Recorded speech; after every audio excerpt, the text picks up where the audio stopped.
Hi viewers అందరికీ నమస్కారం. June 22న ఏరువాక పౌర్ణమి రాబోతుంది. రైతులకు తమ వ్యవసాయ భూముల్లో అత్యంత వైభవంగా జరుపుకునే పండుగ ఏరువాక పౌర్ణమి. ప్రత్యేక శ్రద్ధ పౌర్ణమి నాడు ఈ పండుగను జరుపుకుంటూ ఉంటారు. ఏరు అంటే ఎద్దులను కట్టి దున్నడానికి ఆరంభం అని చెప్తారు. ఉదయమే ఎడ్లను కడిగి కొమ్ములకు రంగులు వేసి గజ్జెలు కాళ్లకు కట్టి అలంకరించి ఎడ్లను కట్టేసి ధూప నైవేద్యాలు పూజిస్తారు. వ్యక్తుల ప్రత్యేకంగా పూజలు నిర్వర్తిస్తారు. ఎద్దులకు భక్ష్యాలు తినిపిస్తారు.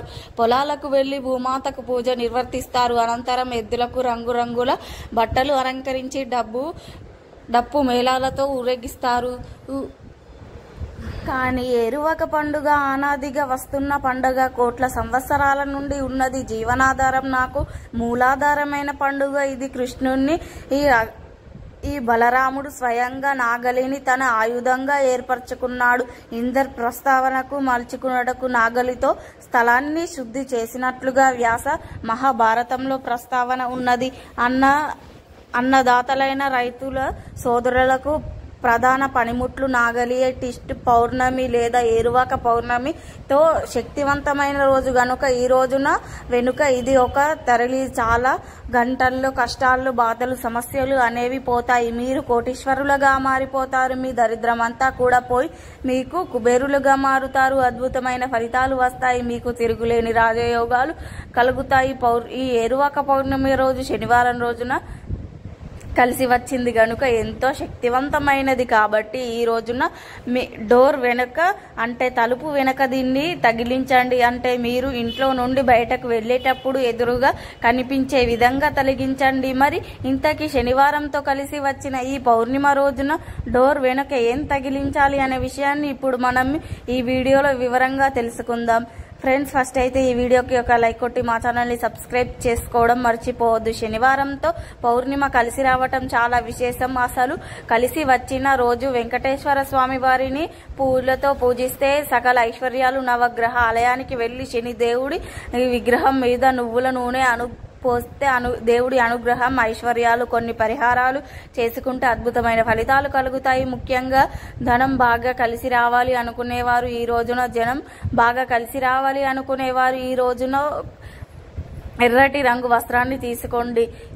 ఆ వస్త్రాన్ని తీసుకోండి. ఈ రోజున ఒక ఎర్రటి వస్త్రాన్ని తీసుకోండి. ధన్యాలను వేయండి.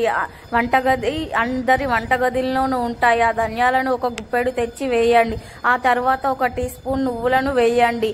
తెల్ల నువ్వులైనా సరే, ఏ నువ్వులైనా సరే వేయచ్చు. ఇలా వేసిన తర్వాత 2 స్పూన్ల గల్లులుప్పును కూడా వేయండి. చివరిలో చిటికెడు పసుపు కుంకుమను కూడా వేయండి.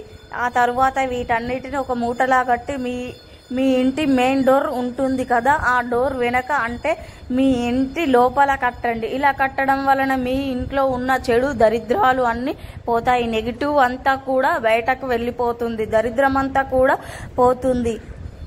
ధనం మీ ఇంటి వైపు ఆకర్షింపబడుతుంది. అద్భుతమైన ఫలితాలు వస్తాయి. ఎందుకంటే ధన్యాలకు, నువ్వులకు, ఉప్పుకి ఇవన్నిటికీ కూడా చాలా బాగా నెగిటివ్ ఎనర్జీని లాగేసుకుంటాయి. కనుక వీటిని శనివారం రోజున పౌర్ణిమ కలిసి వచ్చిన రోజున మెయిన్ డోర్ వెనుక కట్టడం వలన 1 గంటలో కష్టాలు తీరిపోతాయి. మీరు కోటీశ్వరులుగా మారిపోతారు. మీ ఇల్లంతా పాజిటివ్ ఎనర్జీతో నిండిపోతుంది.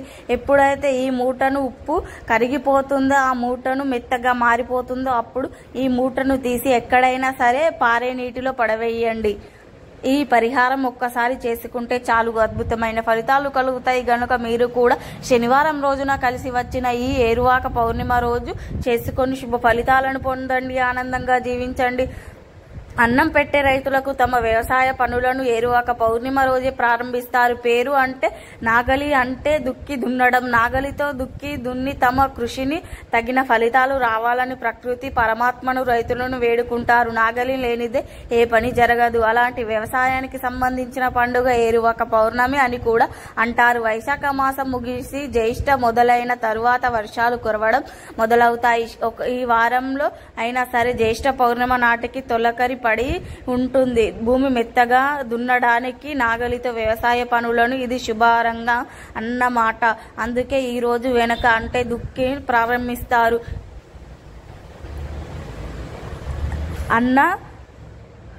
అననం కావచ్చు. ప్రతి కి తోచినట్లుగా వారు తీసిన బట్టి వ్యవసాయాన్ని సాగిస్తారు.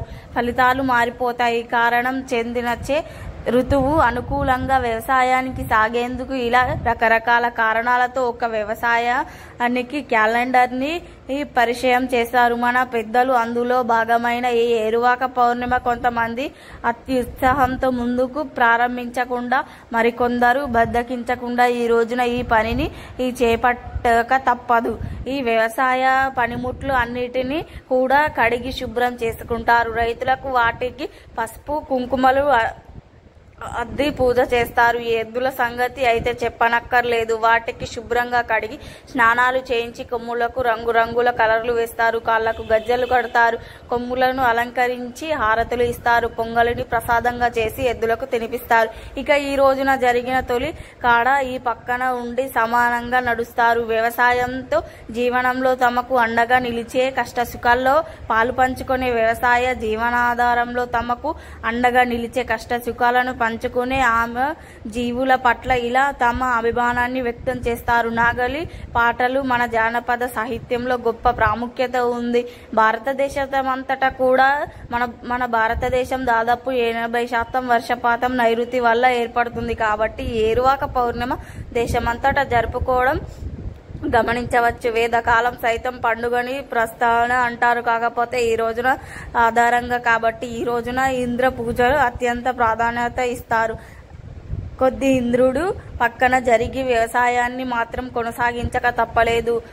దైవ స్థాన పూర్ణిమ కాని కూడా అంటారు. ఇలా అనడానికి వెనుక ఒక విశేషం కూడా ఉంది. పూర్ణిమ ఇంద్రమ దైవస్థానమ పూర్ణిమ అని కూడా అంటారు. ఇలా అనడానికి వెనుక ఒక విశేషం కూడా ఉంది. తెలుసుకున్నారు కదా. ఈ విధంగా అన్ని నియమాలను పాటించి సంతోషంగా జీవించండి. మా వీడియో నచ్చితే లైక్ చేయండి, షేర్ చేయండి, మా ఛానల్ని సబ్స్క్రైబ్ చేసుకోండి. మీ అందరికీ ధన్యవాదములు.